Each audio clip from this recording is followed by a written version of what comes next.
চল চল চল, ঊর্ধ্ব গগনে বাজে মাদল, নিম্নে উতলা ধরণী তল, অরুণ প্রাতের তরুণ দল, চল রে চল রে চল, চল চল চল।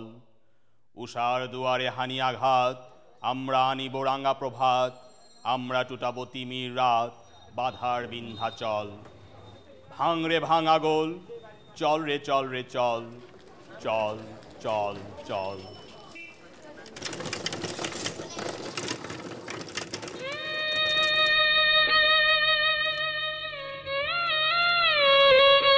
আমি বাইরে যেতে চাই, কিন্তু পারি না।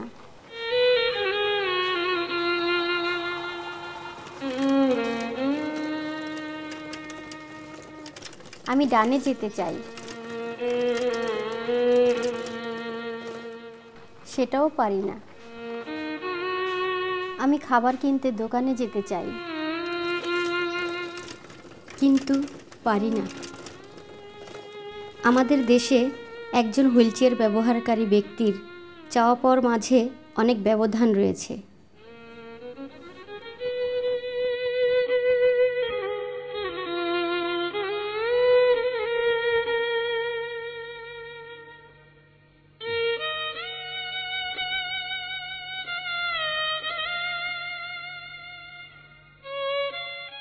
এত সুন্দর, এত কঠিন।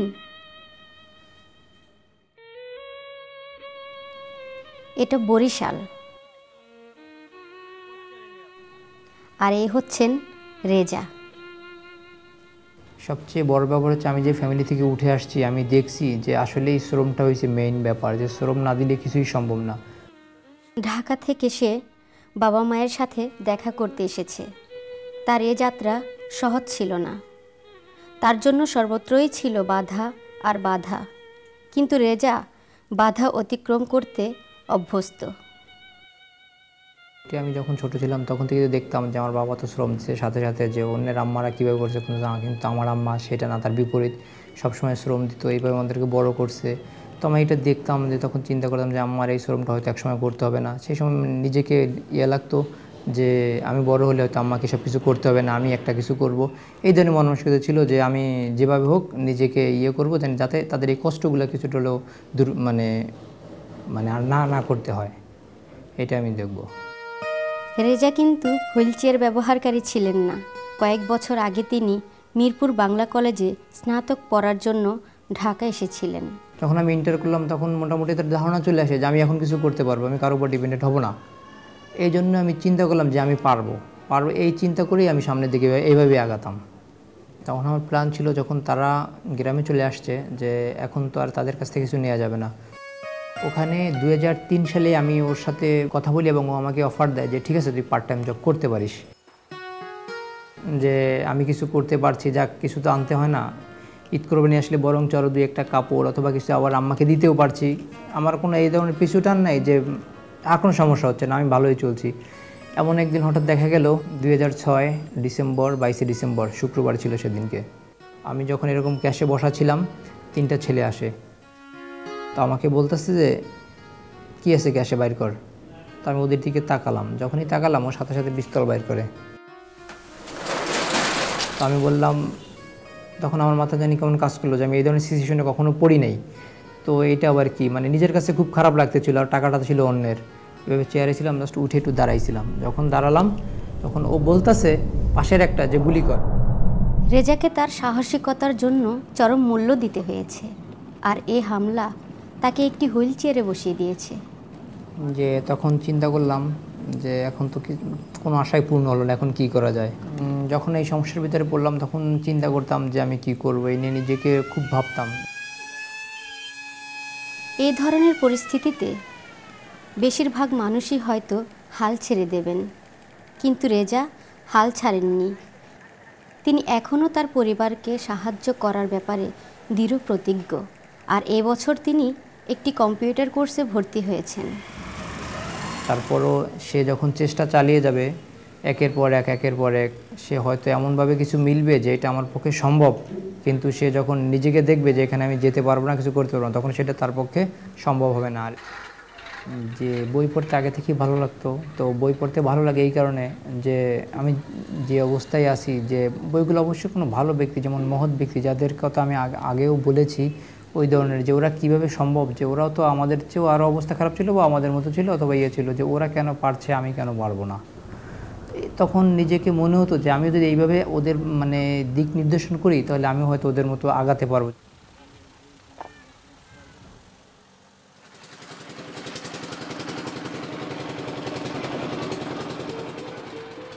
রাবার ব্রুস তো অবশ্যই সে একজন মহৎ ব্যক্তি। সে একসময় একটা পার্সোনালি একটা কাজ করার জন্য চিন্তা করতেছিল যে আমি এটা করব। তখন সে মানে এতবার ব্যর্থ হয়েছে যে তার এখন আর ওইটার প্রতি মন নাই যে না আমি এটা আর করবো না। তখন ও চিন্তা করছে যে না এটা যখন পারলাম না আমি চলে যাই, এক পাহাড়ের গুহেসে চলে গেছে, যে আমি এই ইয়ের ভিতরেই থাকবো না, যে আমি যখন এই কাজটা পারলাম না তোদের এই সমাজ থেকে আমি থাকবো না, আমি চলে যাব, যাক আমি পারলাম না আমি অন্য এক ইয়েতে বাস করব। তখনও পাহাড়ের গুহে বসে থাকে, বসে থেকে চিন্তা করে যে আমি পারলাম না, যাক ওই আমি আর ওইটা চিন্তাও করবো না, কিছু করবো না। তো এমন এক সময় ওটা ভাব চলে আসে, ও বসে থাকে একটা মানে ধ্যান নিয়ে। বসে থাকার পর ও দেখতাছে যে পাহাড়ের গুহায় এক মাকড়সা বারবার জাল বোনার জন্য চেষ্টা করছে, কিন্তু সে ধরে আবার পড়ে যাচ্ছে, ধরে পড়ে যাচ্ছে, এরকম করে এত 10 থেকে 15 বার সে ট্রাই করে।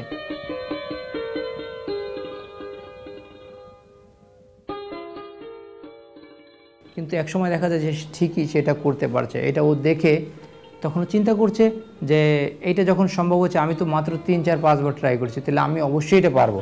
তখনও ওইখান থেকে আবার চলে যায় সে ওর কাজের ইয়েতে যে এটা আমি পারবো। তখন সেইটা করে সাকসেস হয়, তখনও চিন্তা করে যে আসলেই সব কিছু সম্ভব।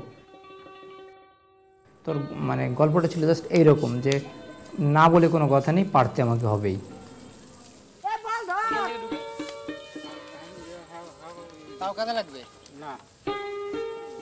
ঢাকা থেকে তার বাড়িতে যাওয়ার যাত্রা ছিল বেশ ভোগান্তির। এই ধরনের পরিস্থিতিতে একটি হুইলচেয়ার চালানোর জন্য 2 জন লোক প্রয়োজন হয়। এছাড়া প্রতি পদে পদেই রয়েছে নানা বাধা।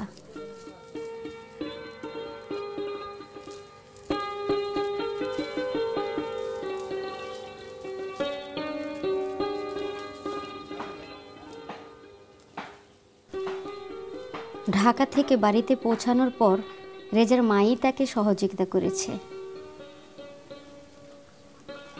আসলে সব কিছু আগে যেমন ভালো ছিলাম, একটা ব্যবস্থা হতো, এখন যে কি হবে নিজেই জানি না।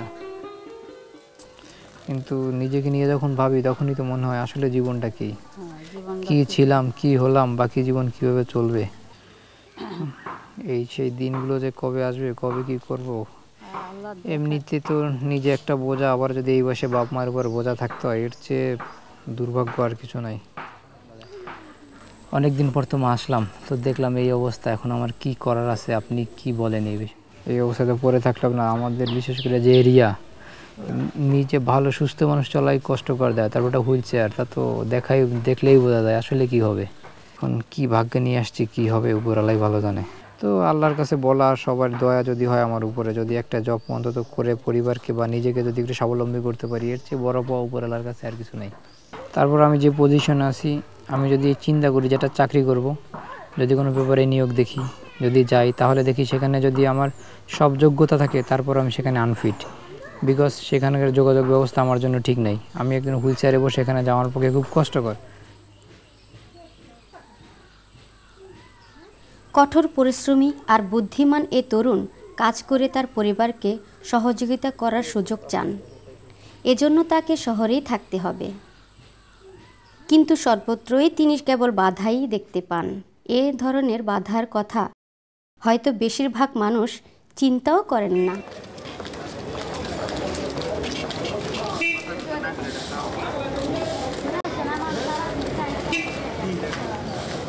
কিন্তু আপনার এখানে র্যাম নাই কেন?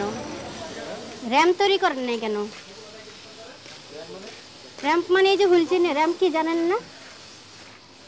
হুইলচেয়ার নিয়ে যে আমি রুমে উঠবো, আপনাদের এখানে অনেকে যারা সুস্থ আছে তারা যাই দেখে পছন্দ করে নেয় না কেন? র্যাম্প করেন নাই কেন? যাবো না, উপরে যাবো না, দেখতে হবে। কিন্তু আপনি যাওয়া আর আমি নিজে ধৈর্য কিনা একটা অন্যরকম না। সুস্থ মানুষ টাকা দিবে, আমি টাকা দেবো না? এই ভাইয়া, আপনি আমার সাথে কথা বলছেন না কেন? ও, তো ভালোভাবে বললেই পারেন। তো আপনি কি আমার কাছে বিক্রি করবেন না? কিন্তু আমি তো যাইতে চাচ্ছি, কিন্তু আপনার এখানে র্যাপ নেই কেন? র্যাম দিতে হবে মানে? এখন তো আমি তো আমরা তো জানতাম না, ঠিক আছে, যাক বইলা দিতেন দেওয়া হবে, সমস্যা নেই। দিবেন, কবে দিবেন?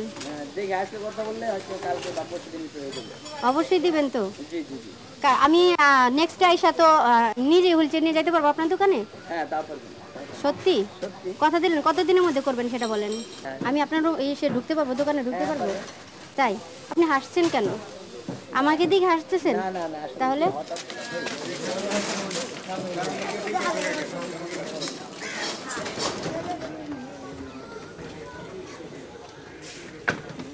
র্যাম নাই, র্যাম আমি উঠবো কিভাবে? এ তরুণ টেলিভিশন দেখতে একটি চায়ের দোকানেও যেতে পারেন না, তাই তিনি হয়তো এই তথ্যচিত্রটি দেখতে পাচ্ছেন না। দোকানে র্যাম না থাকার পেছনে নিশ্চয়ই বিশেষ কোনো কারণ রয়েছে। হয়তো এটা বানানো বেশ কঠিন, বা এর জন্য প্রচুর অর্থ ব্যয় করতে হয়। 5টা র্যাম অলরেডি তৈরি করতে হবে একদিনে, অনলি ফর ওয়ান ডে।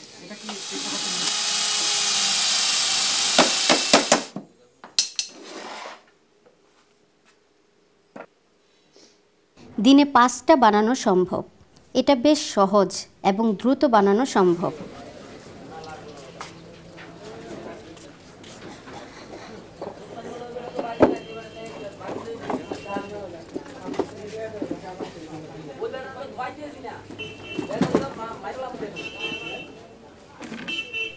আচ্ছা, এটা হলো কাঠের র্যাম।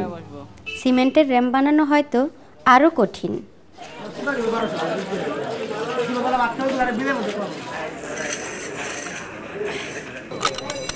বা হয়তো সেটা নাও হতে পারে। সিঁড়ির কারণে অনেকে ফিরে যায়। র্যাম বেশ কম খরচে বানানো যায়, আর এতে ব্যবসাও বাড়ে। এ তো খুব সহজ হিসেব। আপনারা কেন র্যাম তৈরি করেন না? রেজার জন্য চাকরি খোঁজাটাও বেশ কঠিন কাজ। তো এখানে উচ্চ মাধ্যমিক বা স্নাতক বাণিজ্য, যেটা মানে এই যোগ্যতাটা আমার সম্পূর্ণ আছে, কিন্তু আমি করতে পারবো কিনা, বিশেষ করে আমার তো অবস্থাটা জানো, আমি ডিজেবল। এখানে এইটা যে অবস্থা আছে, এটা আমার পক্ষে সম্ভব, কিন্তু আমি কি করতে পারবো এটা আমার জানা নাই। তবে আমি তখন মনে মনে ভাবি যে হয়তো এটা হবে, কিন্তু যখন চিন্তা করি যে আসলে এটা কি হবে, যখন বাস্তবের সাথে মিলাতে যাই, যখন দেখি তাদের হয়তো একটা না একটা সমস্যা আছে, যে আমাকে যখন নিবে, আমার যোগ্যতা আছে কিন্তু আমি ওখানে যেতে পারবো না, কারণ ওদের হয়তো দোতলায় যেটা করতে হবে। তারপর আমার যে সমস্যা, আমার যাতায়াত ব্যবস্থা এই সেই, তা আমি আলাপ করে দেখি কারোর মাধ্যমে, তারপরে যে কতটা কি হবে এটা আমার তো আর জানা নেই। আচ্ছা, আপনি একজন ডিজেবল ব্যক্তিকে কেন কাজ দিতে চান? একটি বড় কোম্পানি তো এই ধরনের ঝুঁকি নেবে না।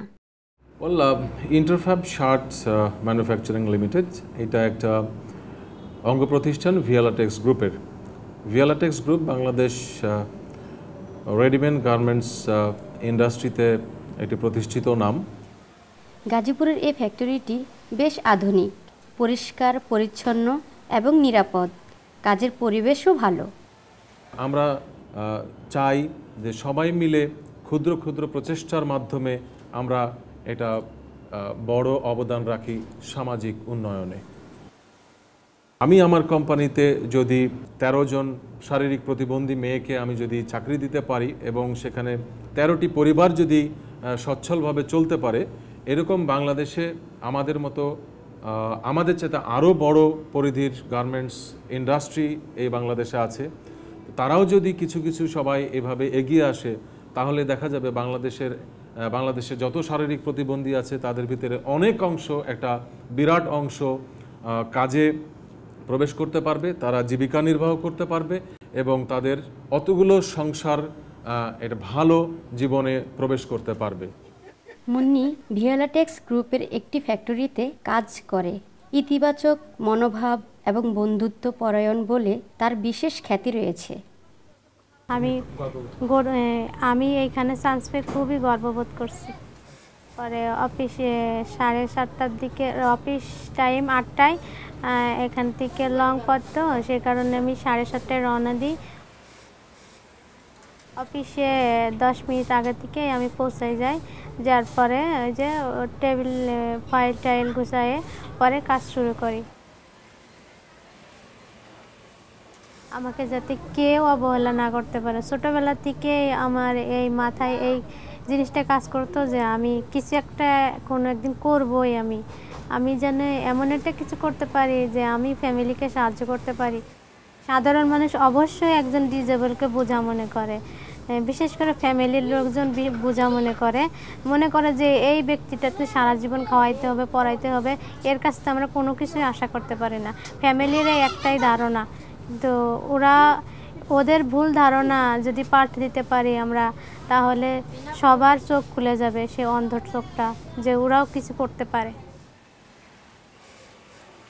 এটি লক্ষণীয় বিষয়, সেটি হচ্ছে যে এই মেয়েগুলো অন্যান্য ওয়ার্কারের তুলনায়, অন্যান্য শ্রমিকদের তুলনায় তাদের কিছু বিশেষত্ব আছে।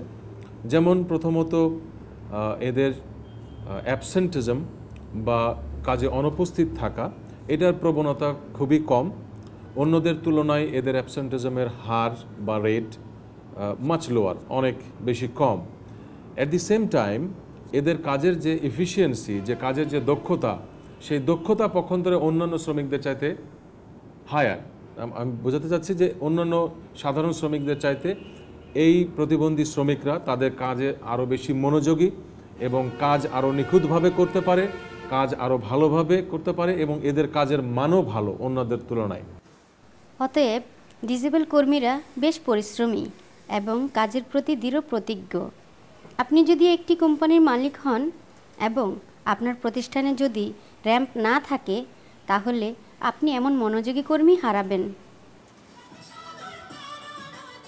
সাথী হচ্ছেন বাংলাদেশে চিত্রায়িত পুরস্কার বিজয়ী পূর্ণদৈর্ঘ্য বাংলা ছায়াছবি রেডিও ভাইয়ের তারকা।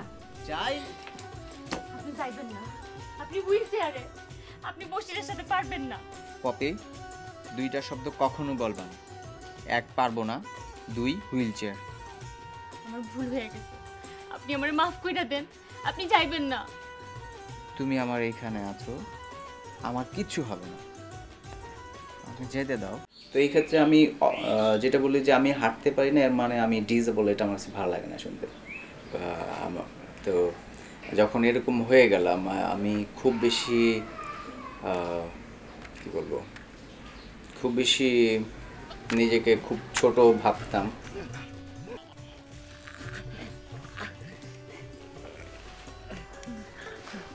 আপনার খেলা শেষ বশির ভাই। পুলিশের যা জানার দরকার সব ওদের জানা হয়ে গেছে। তোরে আমি পঙ্গু ভাইবা, লুলা ভাইবা ভুল করছি না। অ্যাকচুয়ালি এটা হচ্ছে একটা মানসিকতার ব্যাপার। It's a thing of mentality. যে আমার চিন্তা হচ্ছে যে বাংলাদেশে যেহেতু এরকম আছে এবং যারা এই সিঁড়ি বানাতে পারে, তারা একটা র্যাম্পও বানাতে পারে। সুতরাং এটা হচ্ছে মানসিকতার ব্যাপার, চিন্তার ব্যাপার। যে পাশাপাশি একটা র্যাম্প থাকলে আমরা অ্যাক্সেস করতে পারি খুব সহজেই, কিন্তু সিঁড়ি থাকার জন্য আমরা ওইটার ভিতরে ঢুকতে পারছি না। এক হচ্ছে সিঁড়িটা আমাদের জন্য বড় একটা বাধা, যে আমরা ভিতরে ঢুকতে পারছি না। তো ব্যাপারটা এরকম যে আমাদের মানসিকতাটা এরকম করতে হবে। আসলে মেন্টালিটিটা হচ্ছে এরকম যে আমাদের সমাজের একটা অংশ এরকম আছে, আমরা যখন কোনো কনস্ট্রাকশন করব, আমাদের মেন্টালিটিটাই থাকবে যে একটা এরকম একটা র্যাম্প থাকবে। সত্যিকার অর্থেই কারো যখন কিছু প্রয়োজন হয়, তখন তাকে সেটা চাইতে হয়, বারবার, অনেকবার চাইতে হয়। তাই ভাইয়া, এখানে র্যাম্প দেন নাই কেন? সবারই এটা, সব জায়গায় মানে সবার মধ্যে এই জিনিসটা আসা উচিত যে একটা জাস্ট একটা স্লোপ করে দিলে কিন্তু সহজে ঢুকতে যেতে পারছে, আর তো কোনো সমস্যা নেই। অফিস জব করার জন্য তো ব্রেইন দরকার, তাদের তো সেই সক্ষমতা আছে, তাদের ব্রেইন তো নষ্ট হয়ে যায় নাই।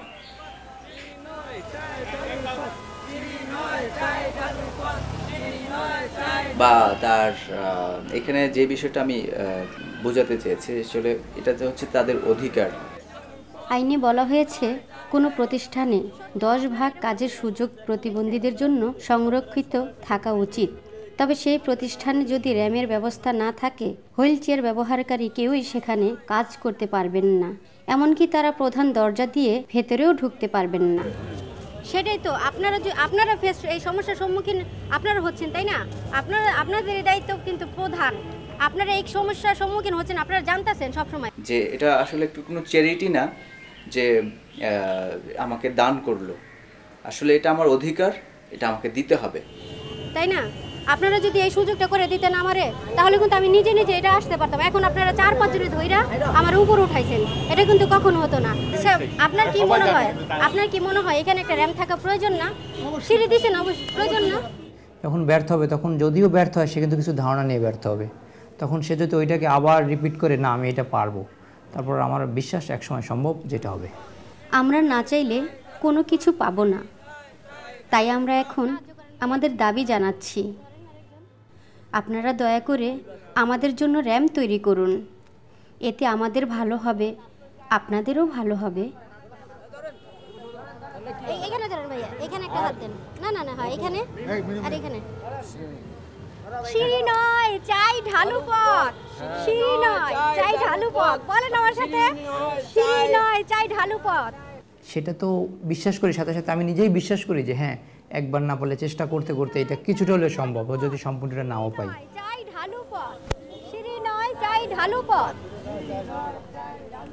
আমরা আপনাদের মূল্যবান কাস্টমার, দক্ষ কর্মী, আমাদেরকে দূরে ঠেলে দেবেন না।